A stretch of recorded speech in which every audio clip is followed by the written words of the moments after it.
તો દેવતાઓ ત્યાંથી નિરાશ થઈને દેવલોકની અંદર ચાલ્યા ગયા. એનો અર્થ એ થાય છે કે જે દેવતાઓને પણ દુર્લભ જે કથા છે એ કથા આજે આપણને સાંભળવા મળે છે.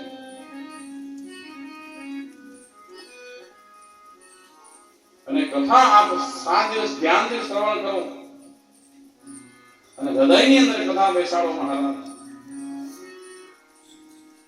તો જીવન છે આપણું એ ધન્ય બની જશે.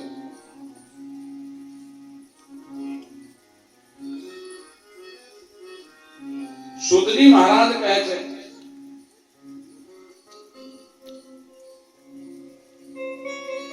કે 7 દિવસની અંદર સુખદેવજી મહારાજે જે કથા શ્રવણ કરાવી રાજા પરીક્ષિતને, અને 7મા દિવસે સીધો મોક્ષ થયો રાજા પરીક્ષિતનો, એ જોઈને બ્રહ્માજી પણ આશ્ચર્ય પામ્યા.